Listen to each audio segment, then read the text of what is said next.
Hello hello welcome to lawyer academy India. हम लोग आज देखने वाले हैं इंटरप्रिटेशन ऑफ स्टैट्यूट्स।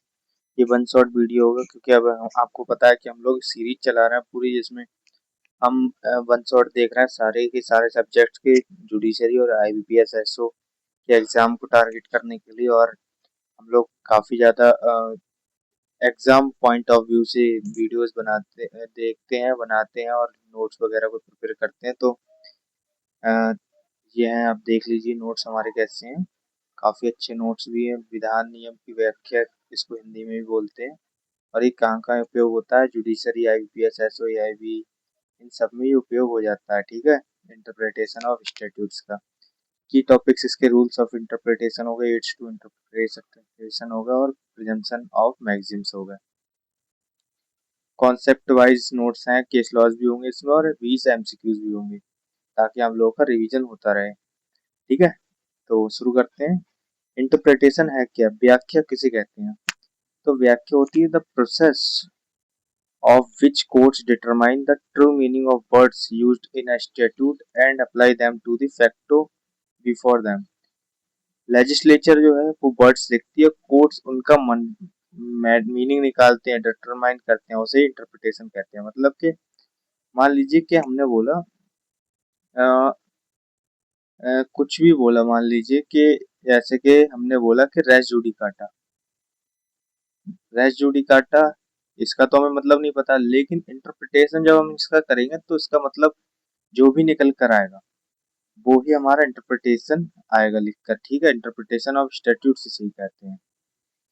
और इसमें क्या है, की प्रिंसिपल क्या होता है, they do not make laws. जो कोड है वो कोड लॉ नहीं बनाते हैं, वो सिर्फ इंटरप्रिटेट करते हैं लॉ। बट प्रैक्टिकल में interpretation often shapes what law effectively means. Interpretation है वो शेप करता है कि लॉ का जो इफेक्टिवली मीन है वो कैसे यूज होगा। फीचर क्या है इसके, नीड फॉर इंटरप्रिटेशन, तो वर्ड्स हैं जैसे इम्परफेक्ट होते हैं या फिर एम्बिगस होते हैं, बैग होते हैं, ब्रॉड, नैरो, ये सब चीजें कौन डिसाइड करता है? इंटरप्रिटेशन के द्वारा कोर्ट डिसाइड करता है। कौन इंटरप्रेट करता है? तो कोर्ट्स करते हैं, ट्रिब्यूनल्स करते हैं, एग्जीक्यूटिव अथॉरिटीज करती हैं। कब जरूरत पड़ती है? जब कोई वर्ड है जिसमें मीनिंग समझ नहीं आ रहा है या फिर जिसका रिजल्ट कोई नहीं निकल रहा, तब। प्राइमरी रूल क्या है, always start with plane meaning. इसका रूल ये है कि सबसे पहले प्लेन मीनिंग से स्टार्ट करो वर्ड के, उसके बाद डीप में जाओ। जनरल एक्ट्स क्या है इसके, तो जनरल क्लाउजेस एक्ट हैं जो कि इसके बारे में बात करते हैं, क्योंकि जनरल क्लाउजेस एक्ट में हर चीज का मीनिंग दे रखा है। और की प्रिंसिपल क्या है, parliament speaks through words. Court का जॉब होता है फाइंड पार्लियामेंट इंटेंट। मतलब पार्लियामेंट तो लॉ बना ही देती है, लेकिन जो न्यायालय होता है वो देखता है कि इसका इंटेंट क्या है किसी भी वर्ड का। जनरल क्लाउजेस एक्ट में क्या क्या प्रोविजन है वो देख लेते हैं। applies to all central act passed after 1897 unless contrary intention appear। मतलब ये जो है सारे के सारे केंद्र सरकार के, राज्य सरकार के जो है एक्ट उन पर लागू होता है, अगर स्पेशली मना कर रखा है तो नहीं होगा। इसमें क्या है, थर्ड सेक्शन थर्ड है डेफिनेशन, जिसमें मंथ, कैलेंडर मंथ बोला है, पर्सन को, कंपनी, बॉडी, ये सब। सिंगुलर इंक्लूड्स प्लूरल, ये सारी चीजें दी गई हैं।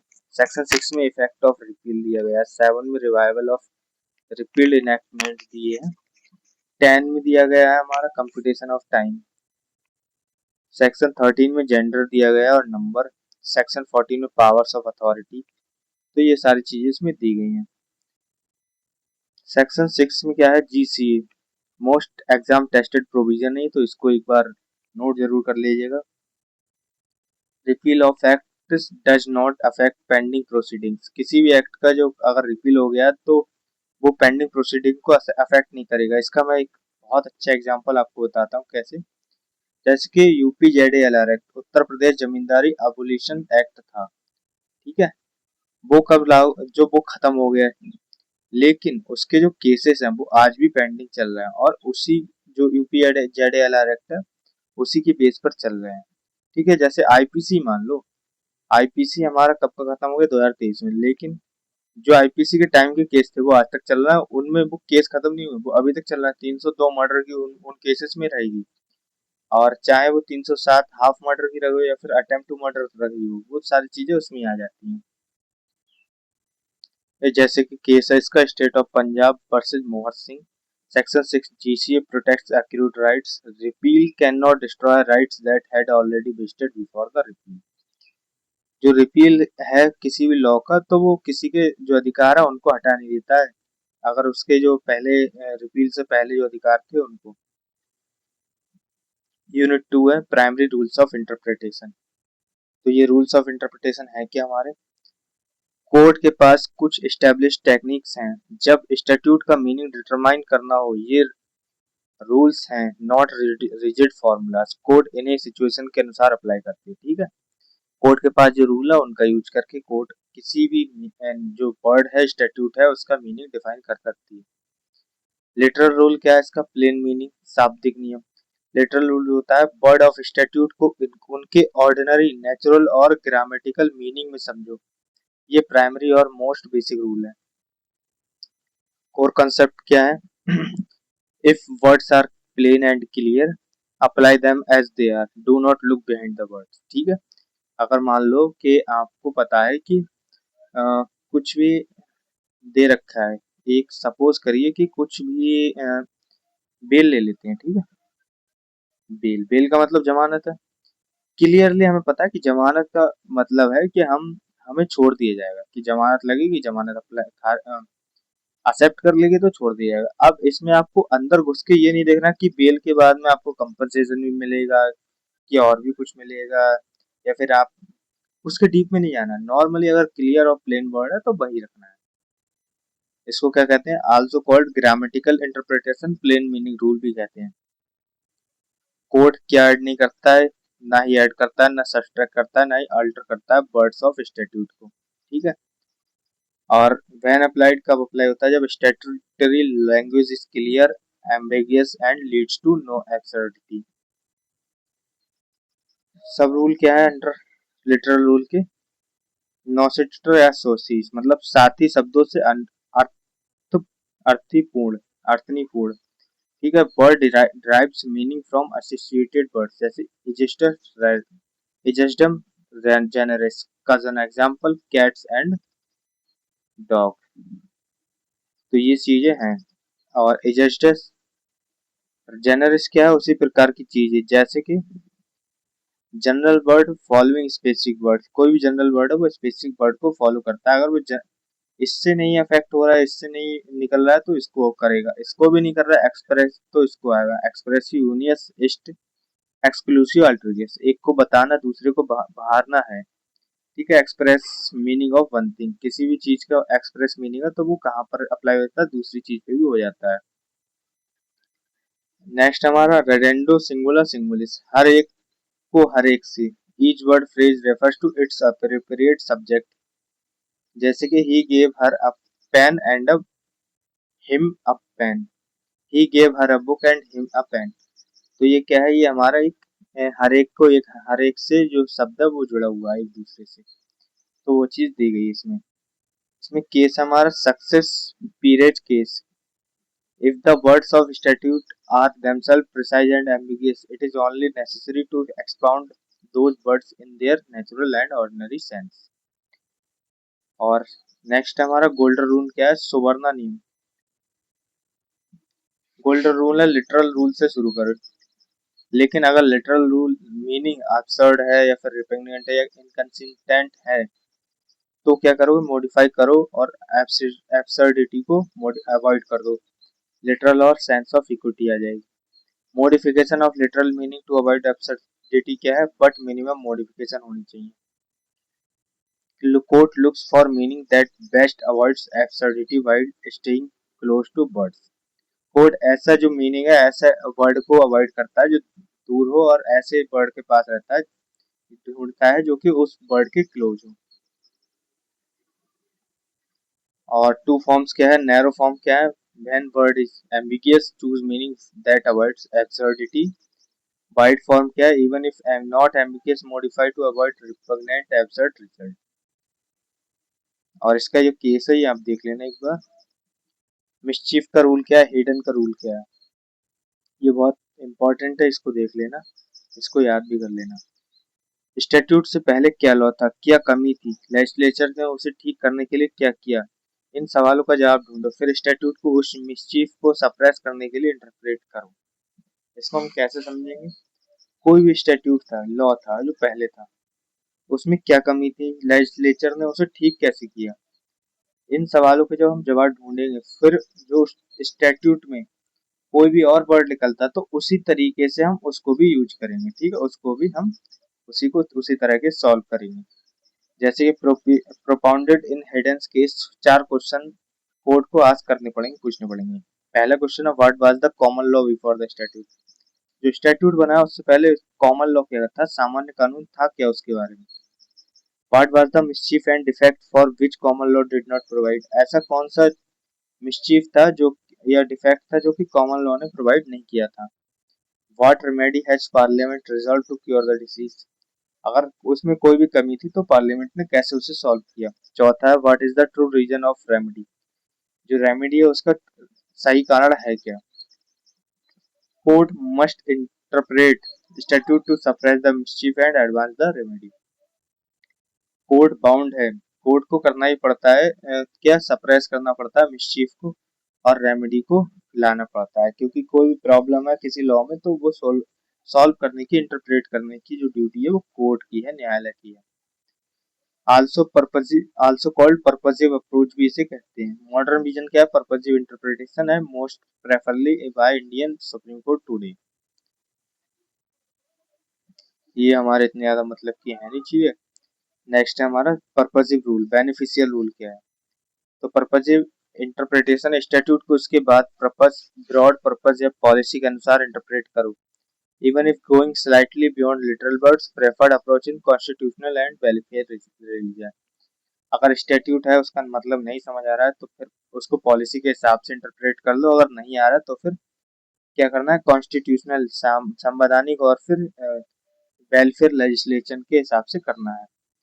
बेनिफिशियल कंस्ट्रक्शन क्या होता है? वेलफेयर स्टैट्यूट जैसे कि लेबर, कंज्यूमर, टेनेंट प्रोटेक्शन हो गए तो इंटरप्रेटेड लिबरली, ये लिबरली इंटरप्रेट की जाएंगे। और स्ट्रिक्ट कंस्ट्रक्शन जैसे कि पीनल हो गए, टैक्स लॉज हो गए, स्टैट्यूट्स हो गए, तो ये स्ट्रिक्टली करे जाएंगे इंटरप्रेट। इंडियन सुप्रीम कोर्ट की प्रेफरेंस क्या है? पर्पसिव और beneficial interpretation for constitutional provisions and welfare laws. Approach इसकी आप देख लो, एक टेबल एक बार आप देख लो आराम से, इसमें ज्यादा कुछ है भी नहीं। एड्स टू इंटरप्रिटेशन, व्याख्या के सहायक साधन क्या क्या होते हैं? जब स्टैट्यूट का मीनिंग क्लियर नहीं होता, कोर्ट्स इंटर इंटर और एक्सट्रीम इंटरनल और एक्सट्रीम एक्सटर्नल एड्स का यूज करती हैं। इंटरनल एड्स कैसी होती हैं? स्टैट्यूट के अंदर से। एक्सटर्नल एड्स होती हैं स्टैट्यूट के बाहर से, ठीक है। तो इंटरनल एड्स कैसी होती है? आंतरिक सहायक साधन, जैसे कि स्टैट्यूट के अंदर से ही मीनिंग निकालना, प्रीएम्बल हो गया, हेडिंग हो गया, डेफिनेशन हो गया, प्रोविज हो गए या फिर शेड्यूल्स हो गए, ये सब क्या होते हैं? इंटरनल एड्स होती हैं। जैसे कि हमारे जो संविधान में है वो प्रीएम्बल दी गई, तो अगर हमें कुछ भी मतलब नहीं आता है संविधान के किसी भी वर्ड का समझ तो हम एक बार प्रीएम्बल में देखेंगे, उसके इंडेक्स में देखेंगे, डेफिनेशन में देखेंगे, ऐसी चीजें होती हैं। जैसे कि इंटरनल एड क्या होती है? प्रीएम्बल में जनरल पर्पस देखते हैं, लॉन्ग टाइटल में उसका नाम वगैरह देखते हैं, शॉर्ट टाइटल में जस्ट बस आइडेंटिफाई करते हैं, हेडिंग वगैरह में भी देखते हैं, अंडरस्टैंड करते हैं कि स्कोप ऑफ सेक्शन क्या है। मार्जिनल नोट्स में एडेड बाय ड्राफ्टर होते हैं, अगर ड्राफ्टर ने कुछ ऐड किया है वो देखते हैं। डेफिनेशन क्लॉज में मीनिंग देखते हैं किसी भी वर्ड का। प्रोविजो में देखते हैं कि क्या क्या इंटरप्रिटेशन है, क्या क्या स्ट्रिक्ट प्रोविजन है, क्या क्या नहीं है। एक्सप्लेनेशन में क्लैरिफाई करते हैं मीनिंग के प्रोविजन को, प्रोविजन की मीनिंग को। इलस्ट्रेशन में एग्जांपल से अंडरस्टैंड करते हैं कि इसका कहाँ पर स्कोप है, कहाँ नहीं है। शेड्यूल्स में देखते हैं कि क्या क्या चीजें फोर्स में है, same force as it as the act itself interpreted in light of the sections to which they relate, ठीक है। सेविंग में तो कौन कौन से ऐप से जो एक्ट है उनसे ये सेविंग्स में रहेगा। नॉन ऑब्स्टेंटिव क्लॉज जो क्या होते हैं? Not with standing anything in section x, ये ओवरराइड्स अदर प्रोविजंस को ओवरराइड कर देता है। मीन्स वर्सेस इंक्लूड का क्या मतलब है? तो ये हमें देखना है, इसका इतना ज्यादा मोड मतलब है भी नहीं, हमें इसमें भी नहीं है और ये है इसमें भी नहीं है। एक्सटर्नल एड्स क्या होती हैं? एक्सटर्नल एड्स हमारी होती हैं बाहरी सहायक साधन, जैसे कि हिस्टोरिकल बैकग्राउंड हो गया, कॉन्स्टिट्यूएंट असेंबली की डिबेट्स हो गई, पार्लियामेंट्री डिबेट्स हो गई, डिक्शनरीज हो गई, अर्लियर लॉज हो गए, फॉरेन जजमेंट। ये सब एक्सटर्नल साधन होते हैं किसी भी एक्ट या फिर स्टैट्यूट को जानने का या उसको इंटरप्रेट करने का। पार्लियामेंट्री डिबेट्स हो गई जिसमें हम देखते हैं कि कैसे कैसे प्लान की गई थी क्या चीजें, स्टेटमेंट हो गया, रिपोर्ट ऑफ लॉ कमीशन हो गया, ये सब चीजें जो होती हैं वो देखी जाती हैं। इनसे स्टैट्यूट का जो इंटरप्रिटेशन होता है वो किया जाता है। नेक्स्ट हमारा unit 4, rule of language and Latin maxims. तो इसमें कई सारी लैटिन मैगजीम्स आप वो जरूर देखेंगे क्योंकि अभी हमने शुरू में ही देखा था, बट अब उसको हम थोड़ा एक्सप्लेन करके पढ़ेंगे। इजस्टम जेनरस रूल उसी प्रकार की चीजें, जैसे when specific words are followed by a general word. The general word is restricted to the same genus class as the specific word. Formula क्या है? Specific words of same genus plus general word, तो general word क्या करेगा? बराबर same genus only. Example theatre, cinema, circuses and other places of public amusement. क्या है? Other places हो गए, equal to public amusement venues only, not a private club. ठीक है, तो इस हिसाब से हम समझ सकते हैं।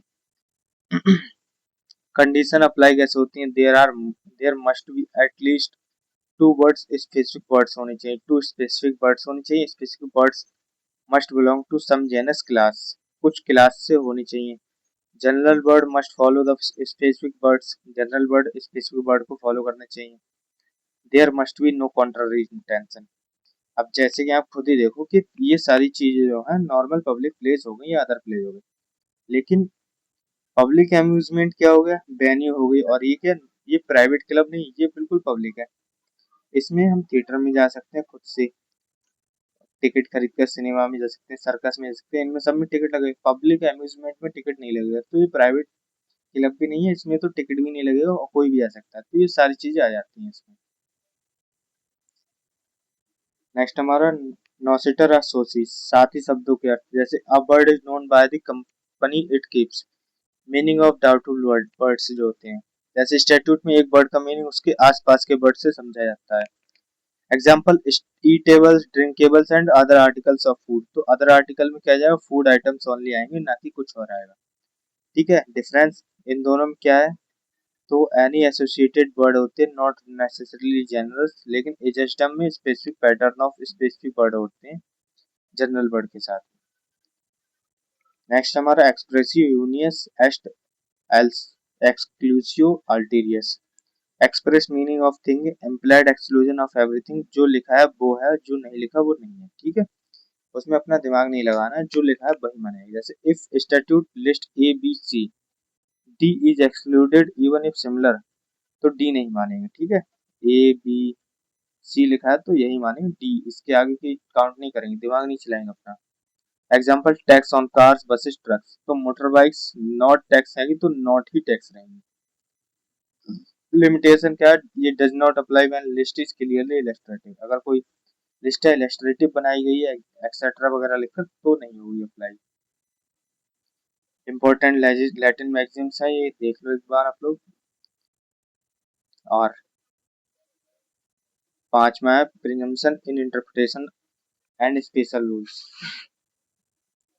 तो कोर्ट्स को कुछ चीजें प्रिज्यूम मान लेती है जब तक कॉन्ट्ररी इंटेंशन अपीयर ना हो, ये प्रिजम्पशन इंटरप्रिटेशन को गाइड करती है। तो ये क्या क्या प्रिजम्पशन है? प्रिजम्पशन अगेंस्ट रेट्रोस्पेक्टिव ऑपरेशन हो गया, presumption against extension of jurisdiction हो गई, ये जुरिस्डिक्शन के बारे में हो गई, ये कॉमन लॉ के बारे में हो गई, ये प्रॉपर्टी के बारे में हो गई, ये जुरिस्डिक्शन ऑफ कोर्ट्स हो गई, औस्टर जुरिस्डिक्शन, ये इंटरनेशनल लॉ के बारे में हो गई, ये कॉन्स्टिट्यूशनल लॉ के बारे में हो गई, ये सारी चीजें होती हैं इसमें। Strict construction of penal statutes, penal statutes क्या है? जिसमें किसी को सजा मिलती है, इन्हें स्ट्रिक्टली इंटरप्रेट किया जाता है कि उसको बेनिफिट ऑफ डाउट मिलता है, जैसे कि आईपीसी हो गई या फिर बीएनएस हो गई, तो वो उसमें जो भी लिखा है वही माना जाएगा, उससे ज्यादा अपना दिमाग नहीं चलाया जाएगा, क्योंकि ये interpret in favour of accused किए जाते हैं। Penal statute can not be extended by implication, implication से नहीं ये किए जाएंगे extend. All ambiguities resolve in favour of person charged, और ये ज़्यादा इसका इम्पोर्टेंट है भी नहीं। कंस्ट्रक्शन ऑफ टैक्सिंग स्टैट्यूट्स का क्या है? टैक्स स्टैट्यूट्स होते हैं स्ट्रिक्टली कंस्ट्रक्टेड होते हैं, no tax by implication, subject can not be taxed unless clearly meaning within the charging provision. मतलब कोई भी ऐसी चीज जिस जो कि टैक्स लॉ में नहीं लिखी गई है तो उस पर टैक्स नहीं लगाया जाएगा। इसमें ज्यादा भी कुछ इसमें भी दिमाग लगाने की जरूरत नहीं है। हार्मोनियस कंस्ट्रक्शन आपने कॉन्स्टिट्यूशन में भी सुना होगा। When two provisions of same statute appear to conflict, court interprets them harmoniously to give effect to both principle। जैसे कि एक ये भाई साहब है और ये एक बी भाई साहब। ए कह रहा है भाई मुझे तो आम खाने हैं, बी कह रहा है मुझे तो भैया केले खाने हैं। अब क्या करा जाए? तो क्या किया जाएगा कि आम भी मिलेंगे और केले भी मिलेंगे, दोनों चीजें मिल बांट कर मिल जाएंगी। यही हार्मोनियस कंस्ट्रक्शन होती है। ऐसे कोई स्टैट्यूट है जिनमें कॉन्फ्लिक्ट अपीयर हो रहा है तो दोनों स्टैट्यूट्स का यूज होगा उनके हिसाब से। कोर्ट जो है ट्राई करता है avoid conflict by reading provisions together, दोनों के दोनों ही प्रोविजंस को पढ़ता है, देखते हैं कि क्या चीजें हैं और उसको सॉल्व करते हैं। If impossible to harmonize latter specific provision prevail करता है। ठीक है, अगर हार्मोनाइज नहीं हो रहा तो स्पेसिफिक जो भी प्रोविजन है वो प्रिवेल करेगा। Construction of remedial beneficial status, तो ये हमारा इतना ज्यादा मतलब का है नहीं, इसको छोड़ ही दो। रिपील अमेंडमेंट क्या है? चार्ट, तो ये हटा दो आप, इसमें ओवरराइड हो गया टेक्स्ट, बट मैं सही कर दूंगा इसको।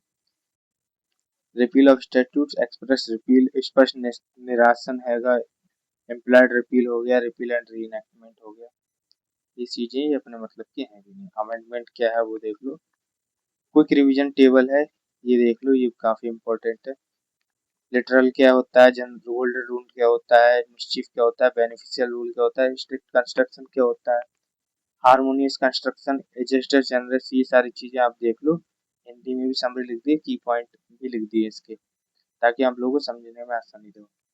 और तो अगर आप लोगों को ये नोट्स अच्छे लगे हैं और आप लोगों को लग रहा है कि ये नोट्स आपको चाहिए, तो उसके लिए आपको कुछ नहीं करना है, आपको लिंक डिस्क्रिप्शन में है, वहां से आप लोग ये नोट्स ले सकते हैं। ठीक है, और बाकी मैं लास्ट में वीडियो के लास्ट में बता दूंगा कि कैसे आप लोग ये नोट्स ले सकते हैं, क्योंकि मैंने 20 मॉक टेस्ट डाले हैं और उसमें सब्जेक्ट वाइज नोट्स भी डाले हैं, सारे के सारे सब्जेक्ट्स के वन शॉट के, और सब्जेक्ट वाइज और एमसीक्यूज भी डाल रखे हैं। तो हम लोग पहले ये एमसीक्यूज देखेंगे। The mischief rule of interpretation was laid down which landmark case. तो मिस्चीफ का रूल कब आया था? हिंडन के केस में आया था, अभी हम लोगों ने पढ़ा भी था। The golden rule of interpretation modifies the literal rule to avoid, तो कैसे करता है? एब्सर्डिटी और रिपुग्नेंस को। The rule ejusdem generis mean क्या है? इसका मीन है हमारा general word restricted to same genus class as preceding specific words, जैसे cars, buses, trucks, other vehicle. Other में रोड मोटर व्हीकल्स ओनली आएंगे, ज्यादा नहीं होंगे।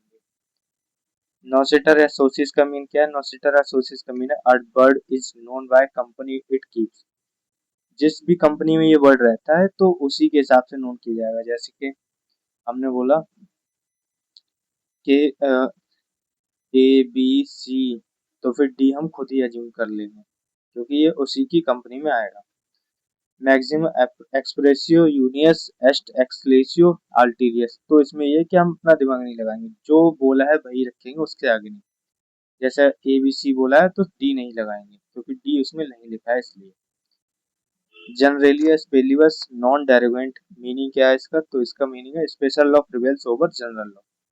तो इसको याद रख लेना, ये अधिकतर यहाँ से वही पूछ जाती है जो मैंने बताया, मिस्चीफ वगैरह का रूल हो गया या फिर लैटिन मैक्सिम्स हो गए, तो इनको एक बार आप लोग याद रख लेना। Section 6 of general clauses act deals with, किससे डील करता है? तो वो करता है effect of repeal, repeal does not affect previous operation, इन सबसे डील करता है। Which of the following is an internal aid to interpretation, तो प्रोविजंस एंड एक्सप्लेनेशन, तो ये इंटरप्रिटेशन के लिए इंटरनल सोर्सेज हैं। Means in a definition clause creates what type of definition, तो एक्सहॉस्टिव और क्लोज डेफिनेशन हो सकती है। और नॉन ऑब्स्टेंटे क्लाउज क्या होता है? तो ये नॉन ऑब्स्टेंटे क्लाउज होता है ओवरराइड अदर कॉन्फ्लिक्टिंग प्रोविजंस को ये ओवरराइड कर लेता है। Which rule of interpretation is also known as purposive rule. तो पर्पसिव रूल कैसे कहते हैं, मिस्चीफ रूल को ही पर्पसिव रूल कहते हैं। In the interpretation of penal statutes ambiguity is रिवॉल्व। तो कैसे होगी रिवॉल्व, तो वो होगी हमारे फेवर ऑफ प्रोसिक्यूशन, अक्यूज्ड के फेवर में होगी, ना कि प्रोसिक्यूशन के। The presumption in interpretation of statutes is that a statute operates, कैसे ऑपरेट करता है, presumption against retrospective operation. Next हमारा harmonious construction requires courts to, क्या करता है harmonious construction, reconcile apparent conflict between provisions and give effect to both, दोनों को ही शामिल कर लेता है, दोनों को इफेक्ट दे देता है, इससे ही काम करता है। द प्रिंसिपल कॉजस ओमिसस मीन्स क्या है, कॉजस ओमिसस का मीन है if legislature has omitted to provide for a case, courts cannot supply the omission, legislature must act। Section 13 of general clauses act क्या करता है, तो वो कहता है words in similar includes plural and vice versa, masculine gender includes feminine. ठीक है, जैसे सिंगुलर वर्ड है तो वो प्लूरल भी इंक्लूड करेगा, ऐसे जैसे मैस्कुलिन वर्ड है वो फेमिनिन को भी अप्लाई करता है या फिर साथ में लेकर चलता है ऐसे। Which aid to interpretation is used when the language of a statute is ambiguous and its earlier form is clearer। ऐसा कौन सा एड यूज किया जाता है जब किसी भी स्टैट्यूट की लैंग्वेज एम्बिगियस है, तो कंटेम्पोरारियो एक्सपीसियो। तो ये होता है, ये कंटेम्पोरारियो एक्सपीसियो जो मतलब कि उस जो एक्ट था उसके कंटेम्पोरारी, उसके साथ में जो भी एक्ट था उसके हिसाब से उसका जो है इंटरप्रिटेशन निकाला जाएगा। For beneficial welfare statutes like labor laws, the rule of interpretation is क्या है, तो लिबरल है उसका। ठीक है, liberal beneficial construction in favour of persons the statute protects. The Cape Brandy Syndicate principle relate किससे करता है, तो वो करता है टैक्सिंग स्टैट्यूट से। लास्ट हमारा question, which of the following statements about the preamble is correct. तो preamble key to the minds of the makeup होती है, मेकर्स होती है। ठीक है, और अगर आप लोगों को इसके नोट्स चाहिए तो मैं आपको बता देता हूँ कैसे मिलेंगे आपको, एक मिनट। तो आपको अगर इसके नोट्स चाहिए, आईबीपीएस की एसओ की तैयारी कर रहे हो या जुडिशरी की और रिवीजन के लिए नोट्स चाहिए, तो आप लोगों के लिए ये बहुत बेनिफिशियल हो सकते हैं। कंप्लीट लॉ प्रिपरेशन का एक बंडल मैंने बनाया है जिसमें हमारे को क्या मिलेंगे, नोट्स मिलेंगे सब्जेक्ट वाइज एमसीक्यूज मिलेंगे, 20 मॉक टेस्ट भी मिलेंगे। ठीक है, और वो कितने में प्राइस में मिलेंगे, बिल्कुल बहुत ही नॉमिनल प्राइस है हमारा, 399 रुपीज में। इससे ज्यादा आपको कहीं पे भी सस्ता नहीं मिलेगा, और ऐसा नहीं कि इसकी क्वालिटी बेकार, एकदम बेस्ट क्वालिटी का बनाया है। और आप लोगों को क्या करना है, कैसे मिलेगा, तो स्कैन करना है ये क्यूआर कोड या फिर इस नंबर पर आपको पेमेंट कर देना 399 का, वो स्क्रीनशॉट इसी नंबर पर आपको मुझे भेज देना है और आपको बंडल मिल जाएगा। ठीक है, तो बस बाकी मिलते हैं किसी नेक्स्ट वीडियो में, तब तक के लिए थैंक यू।